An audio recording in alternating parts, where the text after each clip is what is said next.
नमस्कार दोस्तों, United classes में आपका स्वागत है। चलिए इस वीडियो में हम बात करेंगे वीकली करंट अफेयर्स की। तो शुरुआत करते हैं खुदौल पहल से। संयुक्त राष्ट्र ने मणिपुर की खुदौल पहल को कोविड-19 के खिलाफ लड़ने के लिए शीर्ष 10 वैश्विक पहलों में से एक के रूप में सूचीबद्ध किया है। खुदौल एक एनजीओ की पहल है जिसे या अल कहा जाता है। एनजीओ ने इस पहल के तहत एलजीबीटीक्यू समुदाय के लोगों को दैनिक वेतनभोगी और एड्स प्रभावित लोगों की भोजन, स्वच्छता और स्वास्थ्य सुविधा प्रदान की हैं। 18 मई को मनाया गया अंतर्राष्ट्रीय संग्रहालय दिवस। प्रतिवर्ष 18 मई को यह दिवस मनाया जाता है। 2020 का विषय था museum for equality, diversity and inclusion. हाल ही में चर्चा में रही ओपन स्काईज संधि की बात करते हैं। अमेरिकी राष्ट्रपति डोनाल्ड ट्रंप ने हाल ही में घोषणा की है कि अमेरिका अब ओपन स्काईज संधि से अलग होगा। यह संधि के बारे में हम कुछ बताते हैं। ओपन स्काईज की संधि पर 2002 में हस्ताक्षर किए गए थे। इस संधि ने प्रतिभागियों के लिए एक हवाई निगरानी प्रणाली की स्थापना की थी। संधि पर हस्ताक्षर करने वाले 34 सदस्य हैं। अमेरिका तथा रूस दोनों संधि के हस्ताक्षरकर्ता हैं। यह संधि निहत्थे हवाई अवलोकन का एक क्षेत्र स्थापित करती है। इसके तहत हस्ताक्षरकर्ताओं के क्षेत्रों पर अवलोकन की अनुमति है। यह आपसी समझ को बढ़ाता है और सभी प्रतिभागियों में विश्वास उत्पन्न करता है। भारत की जापान के साथ भी ऐसी ही संधि है। भारत और जापान ने 2017 में ओपन स्काई समझौते पर हस्ताक्षर किया है। भारत ने राष्ट्रीय नागरिक उड्डयन नीति 2016 के अनुसार इस समझौते पर हस्ताक्षर किए थे। चर्चा में यह इसलिए ज़्यादा बनी हुई है क्योंकि अमेरिकी राष्ट्रपति डोनाल्ड ट्रंप ऐसी ही लगभग 3 संधियों से अलग हो चुके हैं। इस वजह से यह संधि भी काफ़ी चर्चा में बनी हुई है। पिनंगा अंडमानेंसिस दक्षिण अंडमान द्वीप के एक दुर्लभ पाम के पेड़ को Jawaharlal Nehru tropical botanical garden and research institute Kerala में रोपित किया गया है। इसकी विलुप्ति को रोकने के लिए इस प्रजाति को केरल में लाया गया था। इस दुर्लभ पाम को पिनंगा अंडमानेंसिस कहा जाता है। यह एक लुप्तप्राय प्रजाति है। वर्तमान में इस प्रजाति के केवल 6 नमूने हैं। यह छोटा है और आमतौर पर सदाबहार जंगलों में पाया जाता है। इस पाम का नाम आधुनिक मलेशियाई राज्य से लिया गया है जिसे पेनांग कहा जाता था। इस प्रजाति को 1992 तक विलुप्त माना जा रहा है। 21 मई को मनाया गया आतंकवाद विरोधी दिवस। 21 मई को भारत के पूर्व प्रधानमंत्री राजीव गांधी की मृत्यु की वर्षगांठ है। 21 मई 1991 को चेन्नई में एक चुनावी रैली के दौरान लिट्टे, जिसे कि श्रीलंकाई तमिल अलगाववादी संगठन कहा जाता है, कि महिला सुसाइड बॉम्बर ने राजीव गांधी की हत्या कर दी थी। राजीव गांधी भारत के 6वें प्रधानमंत्री थे। वे 1984 से 1989 के बीच देश के प्रधानमंत्री रह चुके थे। नेपाल ने नए मानचित्र में काला पानी को शामिल किया। नेपाल ने एक नए मानचित्र को मंजूरी दी है जिसमें काला पानी, लिपुलेख और लिम्पियाधुरा के क्षेत्र शामिल हैं। हालांकि भारत द्वारा इन क्षेत्रों पर दावा किया गया है। अक्टूबर 2019 में भारत ने एक नया राजनीतिक मानचित्र जारी किया जिसमें लिपुलेख और काला पानी को शामिल किया गया था। 1816 में नेपाल और ब्रिटिश भारत के शासन ने सुगौली की संधि पर हस्ताक्षर किए थे। ये काफ़ी इम्पोर्टेंट संधि मानी जा रही है, सुगौली की संधि 1816 में, जिसके तहत काली नदी को नेपाल की पश्चिमी सीमा के रूप में तय किया गया था। यह मुद्दा भारत और नेपाल के बीच सीमा विवाद के कारण नदी के स्रोत का पता लगाने में उत्पन्न हुआ था। दोनों देश अपने अपने दावों का यहाँ पर समर्थन कर रहे हैं, इसलिए ये भी चर्चा में बना हुआ है। और जिस नदी के स्रोत का पता लगाने से उत्पन्न होता है तो उसका नाम है काली नदी, जो कि शिवालिक श्रेणी से निकलती है। हिमालय की 3 श्रेणियाँ में से एक शिवालिक श्रेणी भी एक श्रेणी मानी गई है।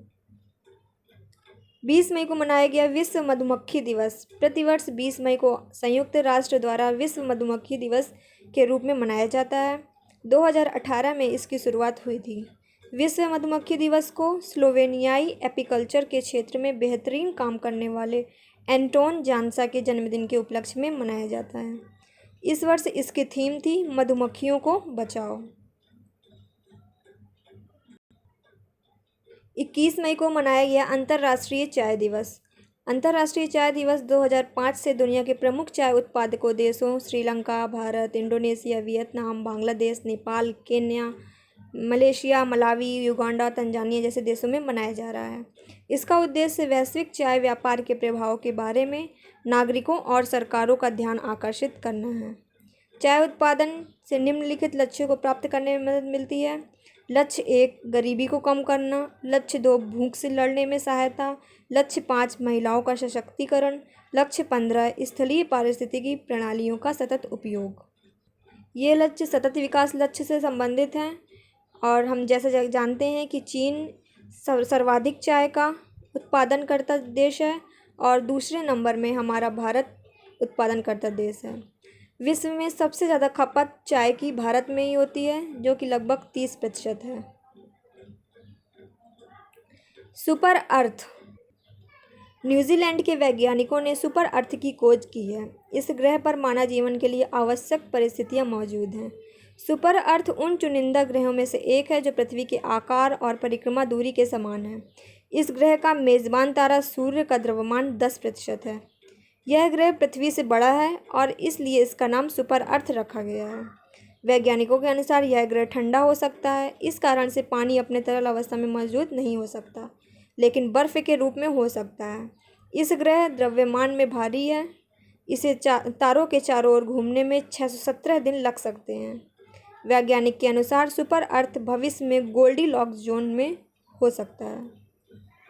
बात करें गोल्डीलॉक्स जोन की, तो गोल्डीलॉक्स जोन एक तारे के चारों ओर का स्थान है जहां का तापमान तरल अवस्था में पानी को सुरक्षित रखता है। यह ग्रह पृथ्वी से 111 प्रकाश वर्ष दूर है और इसलिए मनुष्य के लिए ग्रह तक पहुंचना काफ़ी मुश्किल है। 22 मई को मनाया गया अंतर्राष्ट्रीय जैव विविधता दिवस। जैविक विविधता शब्द को पहली बार 1968 में वन्यजीव वैज्ञानिक तथा संरक्षणवादी रेमंड एफ दसमान द्वारा प्रयोग में लाया गया था। यह शब्द 1980 के दशक के दौरान व्यापक रूप से उपयोग में आया। जैव विविधता एक क्षेत्र के कुल जीन प्रजातियों तथा पारिस्थितिकी तंत्र को संदर्भित करता है। संयुक्त राष्ट्र संघ द्वारा 2010 को अंतर्राष्ट्रीय जैव विविधता वर्ष के रूप में मनाया गया था। 25 मई को मनाया गया विश्व थायराइड दिवस। थायराइड, जो कि थायराइड ग्रंथि के नाम से भी जानी जाती है, ये गले में पाई जाने वाली एक ग्रंथि है। हाल ही में आया चक्रवाती तूफान, जिसे अम्फान नाम दिया गया था, बंगाल की खाड़ी में चक्रवाती तूफान अम्फान गंभीर चक्रवाती तूफान में बदल गया था। गंभीर चक्रवाती तूफान वह तूफान है जिसमें हवाओं की गति 89 से 117 किलोमीटर प्रति घंटा होती है। उन्हें भारतीय मौसम विभाग के पैमाने के आधार पर गंभीर कहा जाता है। भारतीय मौसम विभाग हवा की गति के आधार पर चक्रवातों का वर्गीकरण करता है। जब हवा की गति 3150 किलोमीटर घंटा के आसपास होती है तो इसे डिप्रेशन कहा जाता है। जब हवा की गति 51 से 62 किलोमीटर प्रति घंटा के बीच की होती है तो इसे डीप डिप्रेशन कहा जाता है। इस गति से के बाद डिप्रेशन तूफान बन जाता है।